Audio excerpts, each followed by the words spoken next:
A mitopoese da psique, mito e individuação, por Walter Boechat, editora Vozes, Petrópolis, canal Le Conde.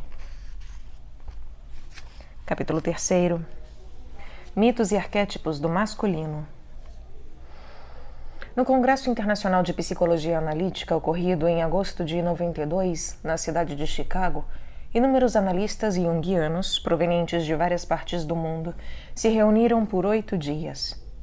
Como em qualquer congresso, houve conferências e uma intensa troca de ideias e experiências. Alguns eventos da programação, entretanto, chamaram minha atenção de forma especial. Entre eles, seguindo a tradição norte-americana, foram realizados encontros dinâmicos chamados Almoço para Homens e o Almoço para Mulheres. No Almoço para Homens, foi possível encontrar-me com um grande número de analistas de vários países e culturas, com grande diversidade de personalidades e modo de ser. Em diversas mesas, cerca de 70 homens, alguns conhecidos meus, ainda de minha formação do Instituto Jung em Zurique, e outros inteiramente desconhecidos, formavam grupos heterogêneos de conversação. O canadense Guy Corneau promoveu uma dinâmica grupal para homens. Numa primeira etapa, nós nos reunimos em mesas, onde os participantes, preferencialmente de nacionalidades diferentes e que não se conhecessem anteriormente, trocariam ideias de forma livre, espontânea. Posteriormente, os grupos das diversas mesas se puseram de pé, dando-se as mãos e participaram de uma fantasia dirigida. Numa última etapa, aqueles que assim o desejassem poderiam expressar o que haviam sentido. Minhas sensações foram bastante significativas. Foi curioso estar almoçando, atividade básica, nutritiva, corporal, em meio a homens somente, a grande parte deles desconhecida. Sempre associei o alimento e o comer ao feminino. Leia-se arquétipo da grande mãe, ou ao seio kleiniano. Nossa cultura é realmente dominada pelo arquétipo da grande mãe, poderosa, doadora, encoberta pelo tênue verniz do patriarcalismo. Daí continuarmos ainda a ser, ao mesmo tempo e defensivamente, o país dos coronéis. Na verdade, no Brasil contemporâneo, como na América Latina em geral, o arquétipo do pai não se manifestou ainda em sua plenitude, como portador do logos espermáticos, como disse Jung certa vez, a palavra criadora. O pai é quem molda a consciência coletiva, e isto já foi internalizado pelos povos europeus que passaram por uma Idade Média e puderam vivenciar um renascimento. Em nossa cultura, ao contrário, o arquétipo do masculino ou do pai é vivenciado concretamente como regimes ditatoriais extremamente repressivos e pela figura dominadora do coronel do interior. Estes pensamentos ocorriam-me enquanto dialogava com colegas, em sua grande maioria da Europa e Estados Unidos, em culturas bastante diversas de nosso meio latino, brasileiro. Entretanto, em se tratando de estruturas psíquicas do inconsciente coletivo, estas seguem dinâmicas básicas arquetípicas, essencialmente iguais, com roupagens diversas de acordo com cada grupo cultural. Na problemática do masculino, há um princípio arquetípico que opera nas diversas culturas de forma mais ou menos previsível. No Ocidente civilizado, há atualmente um crescente movimento da emancipação da mulher. Esse movimento cultural coloca em cena a busca de novos papéis para a mulher e para o homem. O referencial teórico de Jung, com seu conceito de ânima, a tonalidade feminina do inconsciente do homem, e seu equivalente na mulher, o ânimos, é de enorme valia na apreciação de tais mudanças. Naquele momento, então, eu participava daquela dinâmica grupal para homens com enorme curiosidade, pois sempre soube da ampla literatura em psicologia, antropologia e ciências sociais sobre o feminismo, e decepcionei-me até agora com a carência de material publicado sobre o novo homem, que acompanha as transformações da mulher moderna. Sim, acho vital falar-se do novo homem, pois, se a mulher ganha novos espaços no universo político e profissional, ela está sempre interagindo com o homem dentro daquele modelo arquetípico que Jung denominou o quaternio do casamento. Mulher, homem, ânimos, ânima. O quaternio do casamento foi a estrutura usada por Jung para explicar as bases arquetípicas da relação transferencial em psicoterapia. É uma estrutura arcaica já detectada pelo antropólogo Layard, nas formas típicas de casamento de primos cruzados entre povos pré-letrados. A questão da escolástica medieval, mulher habet animam, realmente não tem mais guarida na cultura atual, pelo menos conscientemente. A mulher tem espírito, sim, liderança e criatividade. É verdade que para ganhar estes novos espaços, ela necessita da cooperação do novo homem. Ele coopera e, ao mesmo tempo, é transformado pela nova mulher. Na verdade, a questão do masculino surge em seguimento às conquistas do movimento feminista. Que homem é este que cede lugar ao invés de reprimir, como a tradição do patrismo exige? Este será um homem com uma relação bastante criativa com sua ânima, sua feminilidade inconsciente. Assim, o feminino externo, concretizado na mulher, não ameaça, mas antes é um apelo para a integração. Dentro de várias culturas ditas modernas, a dinâmica do ânimos e da ânima permanece a mesma em sua raiz por ser arquetípica. Pensei nisso quando levantei-me e formei um círculo com vários colegas próximos, como fora pedido de acordo com o processo de mobilização. Em seguida, demos-nos as mãos e fechamos os olhos, iniciando o método de imaginação dirigida. O contato corporal entre homens, as mãos dadas, se tornou objeto de reflexão e, pelos comentários posteriores, mostrou ser a vivência que mais mobilizou. Várias associações deixaram claro como o contato corporal entre homens se tornou tabu. O corpo, a expressão material da personalidade, é nossa matéria perceptível. É mater ia, pertencente ao universo do maternal feminino. Ficou claro a dificuldade de contato corporal entre os homens. As associações mais marcantes foram para mim a de um analista americano, a barba branca, aparentando já uns 70 anos. Disse ele que lhe causava enorme estranheza segurar por tanto tempo as mãos de 2 outros homens. Ser afetivo significava dar as mãos, e desde cedo fora educado para ser afetivo com mulheres somente, num contexto de virilidade e sexualidade dominadora. O ser afetivo com homens representava um outro universo, o estar em contato com sua afetividade genuína. E em seguida disse: sempre fui educado para competir com homens, para superá-los. Já superei muitos homens. Já matei vários homens. Ouvi aquilo como um soco em meu estômago. Aquele homem falava da morte concreta de outros homens, intencional, típica de nossa cultura. A morte derivada da guerra. Pela sua idade, supus ser a Segunda Guerra Mundial e não o Vietnã. A guerra, a competição masculina arquetípica elevada ao nível nacional, acompanhada de morte coletiva, a morte de ideologias que lutam contra outras. A mitologia é um sonhar coletivo dos povos. Os temas míticos retratam situações humanas básicas, arquetípicas, como a chamou Jung. O tema da competição masculina traz-me à mente não somente os inúmeros exemplos de pacientes que sofrem a ameaça de castração pelo pai, mas, de forma particular, o mito da cosmogonia de Hesíodo. Por que lembro-me especialmente deste mito?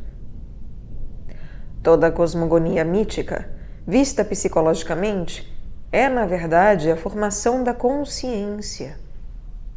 A Grécia Antiga fantasia a criação do universo. Na verdade, o ego que se estrutura é o mundo que se forma. O comportamento humano segue padrões que podem ser compreendidos de forma mais ou menos nítida pelos chamados arquétipos. Todos os seres humanos, independentemente da raça ou origem cultural, possuem os mesmos arquétipos, estruturas básicas da mente humana, os conteúdos do inconsciente coletivo, como o chamou Jung. Na verdade, o tecido do qual são feitos os sonhos, as fantasias e a imaginação é o mesmo, pois é constituído pelos arquétipos. Os arquétipos constituem e são responsáveis pela faculdade mitopoiética da mente humana, a sua faculdade criadora de mitos. Na conceituação do arquétipo, Jung lançou mão de disciplinas afins à psicologia, como o estudo de religiões comparadas, contos de fada e mitos. Nestas expressões simbólicas da alma coletiva, pôde detectar imagens semelhantes às encontradas em seus próprios sonhos e de inúmeros pacientes. É neste momento que a mitologia e a psicologia dão-se as mãos. Os mitologemas, os núcleos constitutivos de todo mito, constituem expressões imagéticas dos arquétipos, que são em si mesmos incognoscíveis. O mitologema do herói, que enfrenta o monstro e, superando-o, obtém a mão da princesa, expressa o drama psicológico de homens e mulheres que, heroicamente, buscam superar aspectos indiferenciados da personalidade, monstro, para uma integração do inconsciente criativo, ou ânima, princesa. Nada melhor do que os mitos, portanto, para descrever as possibilidades do masculino, ou os arquétipos masculinos. O que estamos fazendo é uma psicomitologia do masculino, favorecendo uma melhor compreensão do novo homem que deve surgir, segundo o meu entendimento, a partir da nova mulher e do movimento feminista, que agora já amadurece mais e torna-se mais criativo, proporcionando, ou mesmo induzindo de forma sutil, feminina, a que o homem reflita sobre si mesmo e procure se transformar, adequando-se aos novos tempos do relacionamento de inteireza de homem-mulher. Desejo voltar aqui às poderosas imagens da genealogia de Hesíodo que discutimos no capítulo 2. O que nos parece de maior importância, tanto mítica quanto psicológica, é que Zeus reage exatamente da mesma forma como seus ancestrais Crono e Urano, quando ameaçado pela sucessão temporal. Zeus devora Metis. Aqui se configura a problemática sombria dos arquétipos do masculino, a constante competição, característica da cultura machista, a incapacidade de criatividade e originalidade. As várias gerações repetem a atitude de devoramento, de pai para filho. Freud denominou esse constante impulso ao repetir compulsão de repetição, o instinto de morte, a essência da neurose. A narrativa mítica fornece, entretanto, uma possível saída para este aprisionamento do masculino devorador. Zeus vem a sentir, tempos depois, uma terrível cefalgia. Sua cabeça dói porque ele sofre as dores do parto, pois dela nasce, já vestindo armadura e portando lança, a favorita de seu pai Zeus, Palas Atená. A mulher semelhante a um homem, em palavras de Homero, que fora profetizada pelo oráculo, finalmente nasce. Dentro de uma leitura arquetípica da psicomitologia, Atená representa o arquétipo da ânima, a capacidade de fantasiar e de imaginar que brota da mente masculina. No momento em que este brotamento ocorre, os sucessivos devoramentos cessam e o equilíbrio se instala no Olimpo. A configuração do panteão grego corresponde, grosso modo, a um processo histórico gradativo, segundo nos relata o professor Junito Brandão, em seu primeiro volume de uma série de 3, intitulado Mitologia Grega, e publicado pela editora Vozes. Hordas dos povos indo-europeus, provenientes do centro da Europa e adorando deuses masculinos, cultuando a guerra, domadores de cavalos, dominaram facilmente os povos agrícolas do litoral do Peloponeso e regiões vizinhas. A influência oriental e cretense no politeísmo grego é responsável pela presença marcante de deusas mães, do arquétipo da Grande Mãe, em diversas configurações. Esta realidade histórica é um espelhamento do equilíbrio que se estabelece entre os olímpicos, 6 deuses e 6 deusas. Historicamente, portanto, há culturas de patrismo, povos indo-europeus, e de matrismo, Creta. Será possível uma integração destes dois princípios? A possibilidade desta integração aparece na imagem mítica do nascimento de Atená da cabeça de Zeus. Este nascimento mágico representa a constelação do arquétipo da ânima.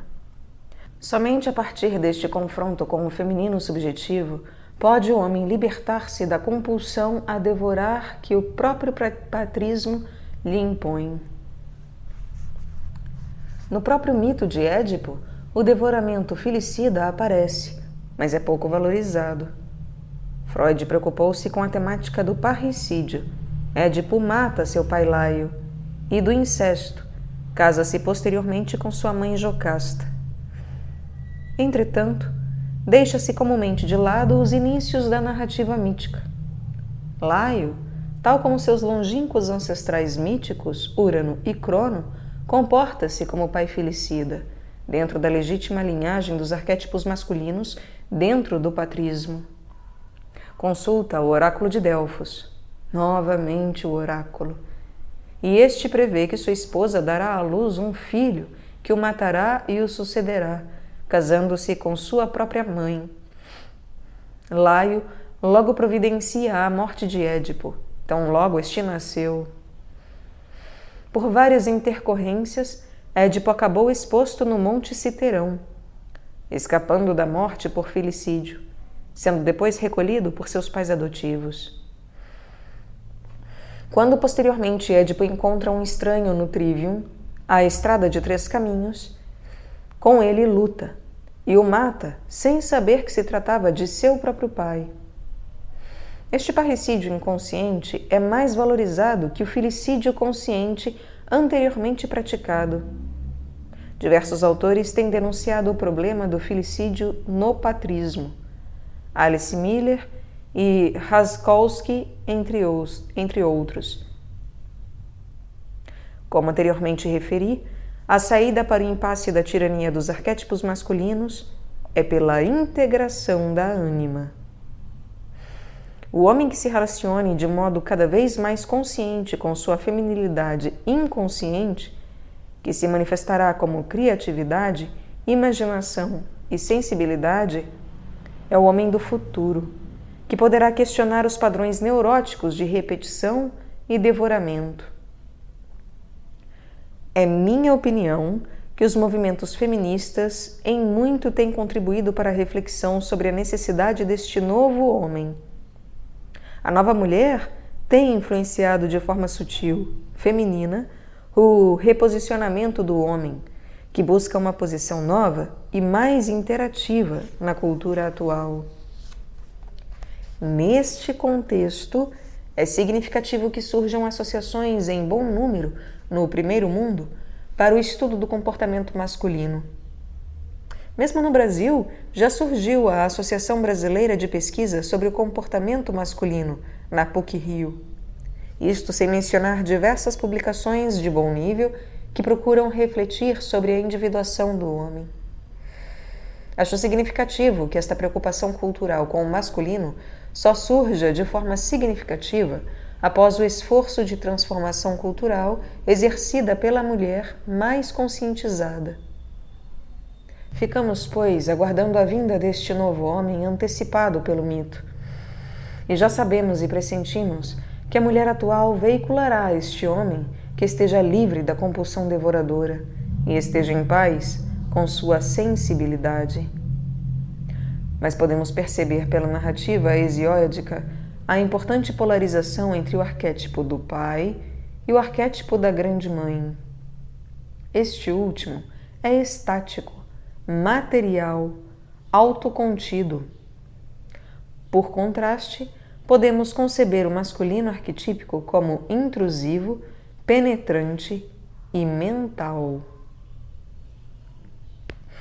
Jung sempre caracterizou o arquétipo do masculino como ligado ao desenvolvimento da consciência, tanto em homens quanto em mulheres, enquanto que o arquétipo do feminino é normalmente associado ao inconsciente, o reino das mães, como diz Fausto.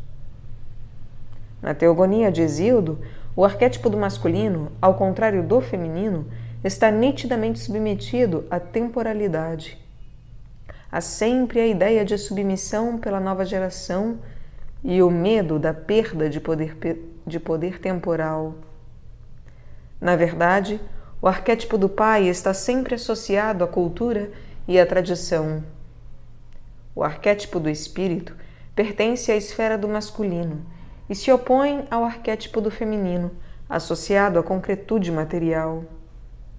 A natureza cultural do espírito está mesmo associada a certas expressões, como o espírito do tempo, Zeitgeist, ou o espírito burguês no Brasil. O masculino, quer se expresse pelo arquétipo do pai ou pelo ânimos, guarda suas características de ser penetrante, criativo, transformativo. O logos spermatikos, assim como chamou Jung. O homem cria seu próprio mundo através da conquista da natureza, normalmente atribuída ao feminino. A consciência, de natureza masculina, se desdobra a partir da palavra e do discurso, logos, diferenciando-se gradualmente do inconsciente, o reino das mães. Greenfield, enfatizando a relação do masculino com a criação da consciência, colocou em relevo o fenômeno da personificação do arquétipo, procurando ainda distinguir aspectos dele.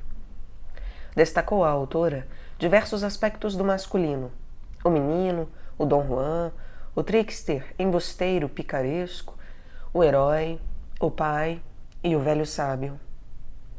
Considero capital essa valorização do importante fenômeno da personificação, que é espontâneo dentro do processo de individuação de homens e mulheres. O menino é também chamado por Jung, von Franz e outros autores pós-jungianos de puer eternus, denominação dada por Ovídio a Cupido, enquanto Deus menino, filho de Vênus.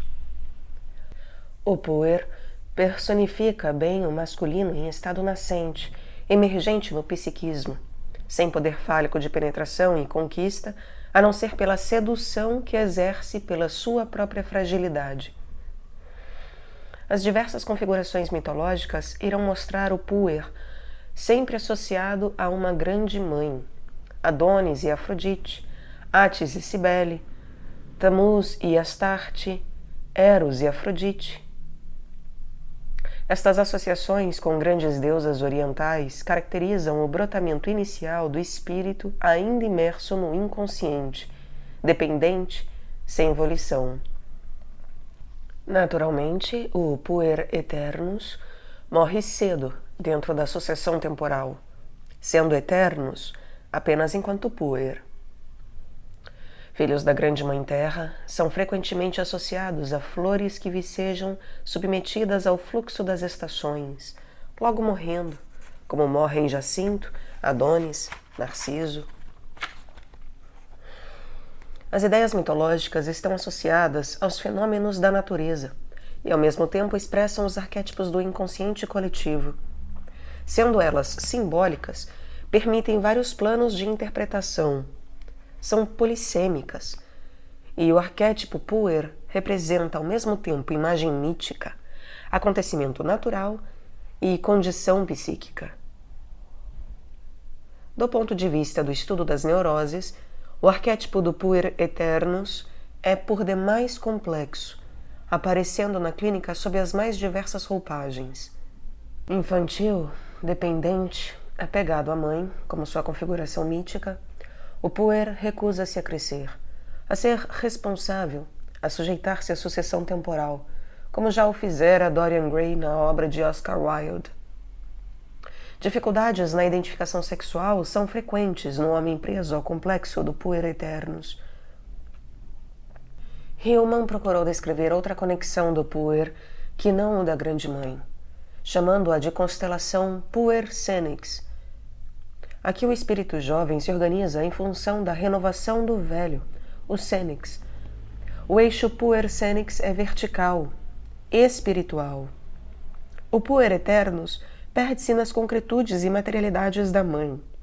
O cênix, enquanto espírito tradicional, saturnino, necessita do jovem puer para vitalizar-se. Este último procura a madura sabedoria do cênix. Cria-se assim uma polarização necessária à renovação psíquica, que iremos encontrar frequentemente nos processos transferenciais. O aspecto de verticalização espiritual é necessária para o desenvolvimento pleno do masculino. E esta relação vertical puer-cênix é pedra angular no seu desenvolvimento. Um paciente procurou-me com queixas de dificuldade de relacionamento. Embora bem postado profissionalmente, na faixa dos 30 anos, sua busca de identidade sexual o fazia sofrer enormemente. Em seu trabalho, quando encarregado de transmitir ensinamentos a subordinados à sua área, o fazia extremamente bem. Mas, paralelamente ao aspecto técnico de seus ensinamentos, desenvolvia normalmente intensa amizade por seus estagiários, em sua maioria do mesmo sexo.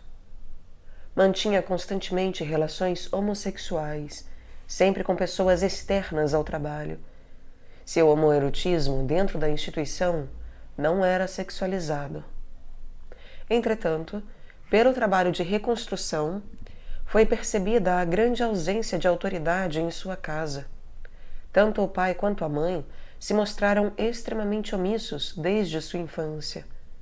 A ausência do pai como agente iniciador do paciente em sua masculinidade é determinante em sua compulsão na vida adulta em iniciar outros, seja profissionalmente, intelectualmente, seja mesmo sexualmente em suas relações homossexuais, onde sempre adotou a postura ativa.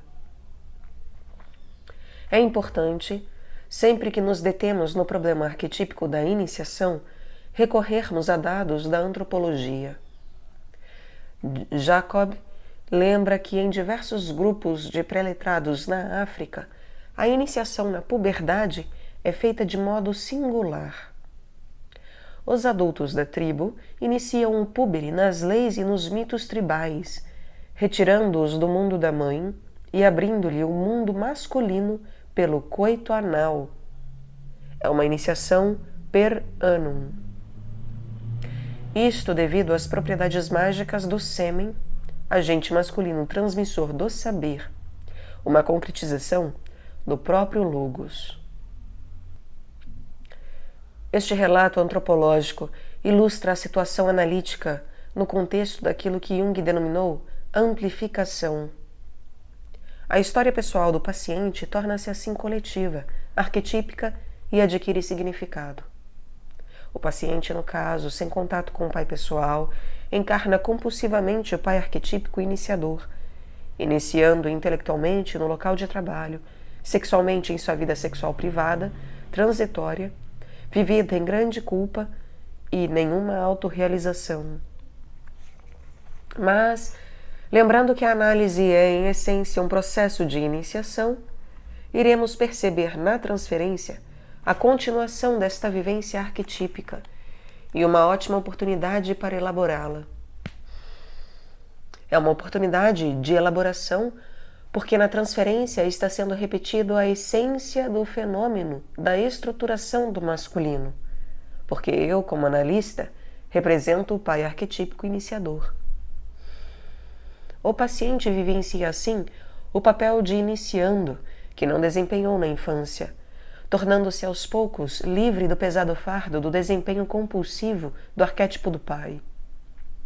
A inversão patológica da díada puer senex cede gradualmente lugar à estruturação normal do masculino via transferência. O paciente citado apresentou no decurso do processo analítico diversas feridas típicas do puer eternus, além do sofrimento com a incessante busca de identidade sexual. Uma recusa permanente em entrar na temporalidade do amadurecer foi uma constante. Um apego a um retrato antigo em carteira de identidade, uma cirurgia facial não tão necessária, expressam a busca da eterna juventude. O analista, funcionando todo o tempo como figura do pai temporal, pode criar uma tensão transferencial perigosa. Estes foram elementos a serem elaborados. A figura do Dom Juan Conquistador é bastante conhecida, como tipificando a imaturidade masculina. Seu falicismo obcecado esconde seu homossexualismo mal resolvido. Em mulheres fugidias, disfarça-se a mãe. A ópera Don Giovanni, de Mozart, traz de forma clara as dificuldades com o pai, o princípio do logos. Na estruturação do ego, na enorme tensão entre Don Giovanni e o comendador, pai de uma de suas seduzidas. São bastante conhecidos o assassinato do comendador por Don Giovanni em duelo e seu reaparecimento como estátua de pedra, que precipita o sedutor nas chamas do inferno.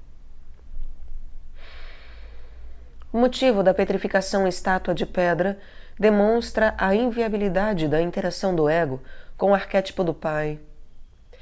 Este é evidenciado apenas como punitivo, e seus aspectos estruturantes fundamentais não são integrados.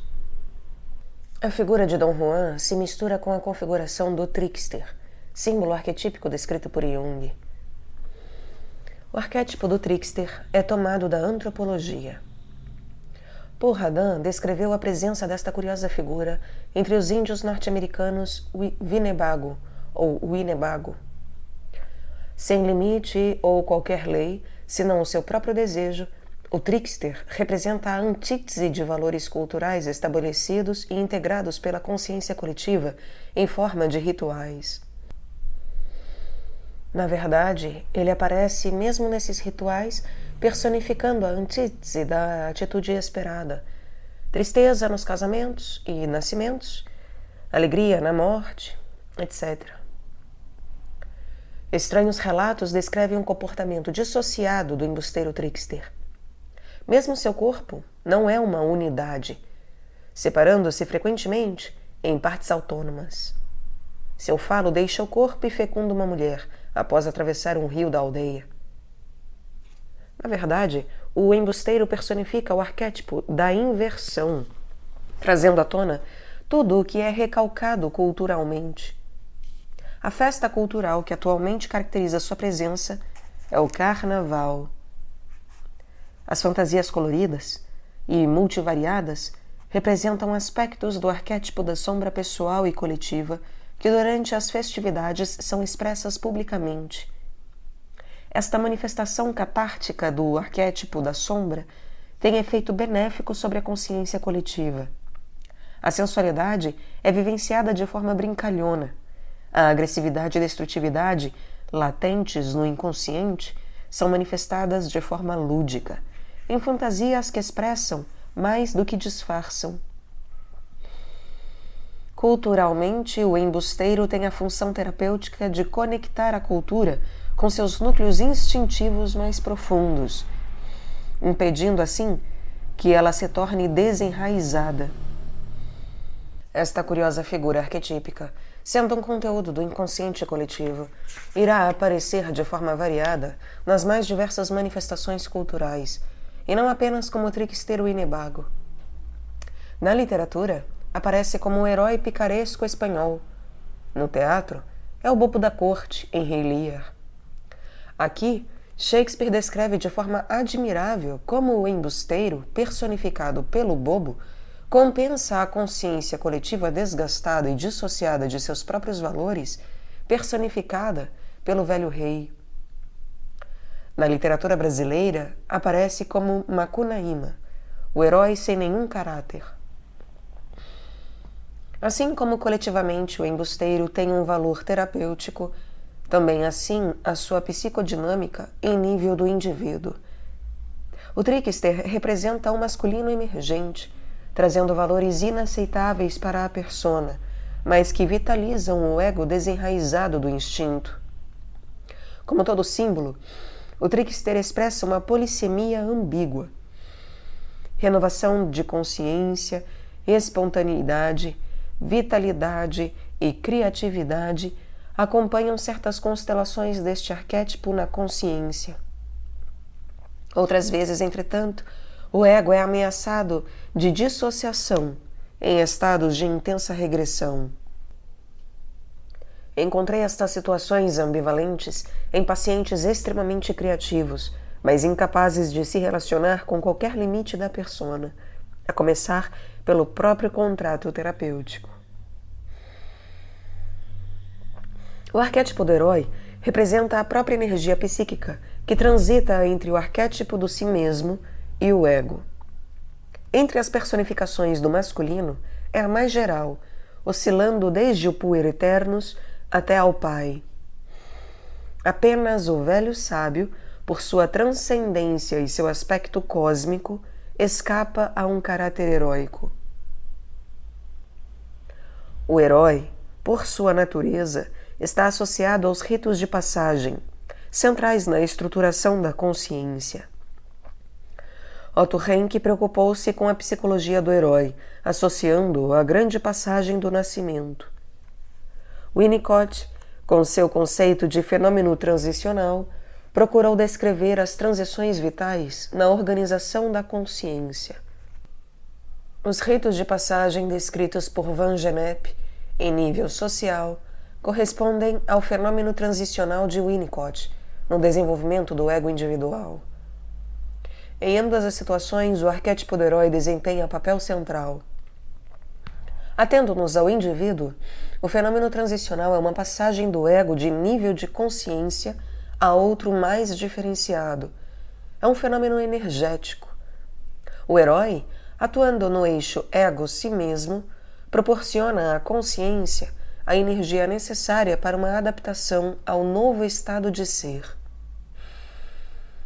Os vários rituais de passagem, desde o nascimento físico do indivíduo, passando pela separação do seio e as diversas outras transições até a morte, constelam o arquétipo do herói. O modelo mítico mostra sempre o mitologema do herói que mata o monstro. Esse mitologema configura a estruturação da consciência a partir do inconsciente. A morte do monstro simboliza o domínio ou repressão de impulsos instintivos primitivos. Configura-se aqui a oposição instinto-cultura definida por Freud. Entretanto, há mitos de epopeias personificadas por heroínas. Estas normalmente não matam o monstro, mas, ao contrário, casam-se com ele. O conto de fadas A Bela e a Fera ilustra bem esta situação, também configurada no mito de Eros e Psique. Estas variações míticas parecem indicar que há outros modelos de estruturação da consciência que não a do ego heróico. O modelo típico do ego ocidental, dissociado dos instintos, parece não ser o único. É provável que a heroína, como mulher, personifique uma possibilidade da tão buscada conjunctio oppositorum alquímica, a união dos opostos, a última e mais difícil das operações, pois representa a união do inconsciente e do consciente, objetivo final do processo de individuação. A heroína estrutura a consciência, pois perfaz o ato heróico. Ao mesmo tempo, seus valores são do inconsciente, pois pertence ao domínio do feminino, da emoção. O herói, enquanto arquétipo, existe enquanto há tarefa externa que o constele, enquanto haja rito de passagem ou transição. Joseph Campbell descreveu o que chamou o monomito, o ciclo mitológico típico de todos os heróis, um uróboro fechado sobre si próprio. O uróboro do herói inclui nascimento mágico, separação, iniciação por espírito tutelar, feitos mágicos, híbris, o pecado do orgulho, seguido de punição, morte e apoteose. É muito importante lembrar que o monomito inclui a morte do herói, após cumprida a sua tarefa. Psicologicamente, o correlato disto é que o arquétipo do herói volta ao inconsciente, cessada a sua tarefa. Devemos simplesmente deixá-lo ir. Uma identificação com o arquétipo do herói produz o fenômeno patológico da inflação, encontrado com bastante frequência em nossos consultórios. A inflação caracteriza-se por uma onipotência inteiramente dissociada da realidade, por uma tentativa persistente em construir o real, não de acordo com os limites do possível, mas segundo os impulsos do desejo individual. Como já mencionamos, o arquétipo do herói permeia todas as manifestações do masculino e sua tarefa arquetípica de estruturar a consciência. Entretanto, o arquétipo do pai tem uma especificidade muito maior. O pai, como terceiro elemento, é fundamental na estruturação do ego. Freud descreveu a estruturação da personalidade infantil criando uma verdadeira mitologia do corpo, lembrando sempre que mitologia é uma verdade psíquica. Nesta mitologia, baseada nos orifícios corporais, haveria 3 fases básicas do desenvolvimento: oral, anal e fálica. Numa leitura arquetípica, o arquétipo da grande mãe está associado à fase oral, a ânima e o ânimos à fase fálica e o arquétipo do pai ao estágio anal. Com os inícios do domínio da musculatura esquelética do ânus, musculatura voluntária, instaura-se o arquétipo do pai em nível corporal. O domínio da evacuação e da micção já caracteriza a manifestação do princípio da lei, do permitido e do proibido, já no primeiro ano de vida. Logo após, ocorre a bipidiestação que provoca a polarização cabeça-genitais, associada ao que Freud chamou de polo anal, simbolicamente tão importante na dinâmica corporal. Dentro de todo este dinamismo, inicia-se o milagre da fala. A transição da esfera do arquétipo da mãe para o arquétipo do pai é da maior importância. Nos primeiros meses, a criança engatinha, seu corpo junto ao solo mãe. A passagem da horizontalidade para a verticalidade da bipedestação assinala em nível corporal visível a operosidade do arquétipo do pai. É uma fase delicada, pois novo agente arquetípico está entrando em cena. Já presenciei uma situação clínica na qual o paciente procurou terapia após inúmeras tentativas de curar uma vertigem recorrente, diagnosticada como labirintite. No processo de reconstrução de sua história passada, verificou-se que o paciente não tivera a experiência do engatinhar, tão importante na transição para o andar. Tão logo era iniciado o engatinhar, uma mãe ansiosa e aparentemente prestativa sustentava a criança no colo. Suas vertigens, já adulto, demonstravam sua dificuldade espacial, que, na verdade, expressavam uma dificuldade psicológica em integrar um fenômeno transicional. O pai, como portador da palavra e do espírito, certamente é, como denominou Jung, um logos espermáticos. A relação com o pai pessoal se dá em nível abstrato, ao contrário da concretude da relação com a mãe. O grande problema cultural atual com o pai ausente, está relacionado à afirmação de Nietzsche: Deus está morto, na medida em que se perdeu o contato com o arquétipo do pai na cultura. Não existem mais valores culturais confiáveis. A cultura, em crise, procura instintivamente novos mitos do inconsciente coletivo para se reorganizar. O pai coletivo se ausenta, assim como o pai individual foi destronado. Na ambiguidade do pai, que é tanto devorador como crono, quanto necessário e estruturador, procura-se uma saída dentro dos aspectos multiformes do masculino. O arquétipo do velho sábio parece personificar esta solução. A figura do velho sábio não é uma elaboração filosófica, mas sim uma constante nos mitos, contos de fada e sonhos de pacientes em análise. É uma figura arquetípica determinada, personificando o arquétipo da reflexão. Tenho observado em clínica a constante aparição de sonhos com o velho sábio no início da análise. Num sonho inicial de análise, por exemplo, uma paciente viu uma figura venerável, semelhante ao mesmo tempo a mim e ao seu avô, na janela de um apartamento próximo.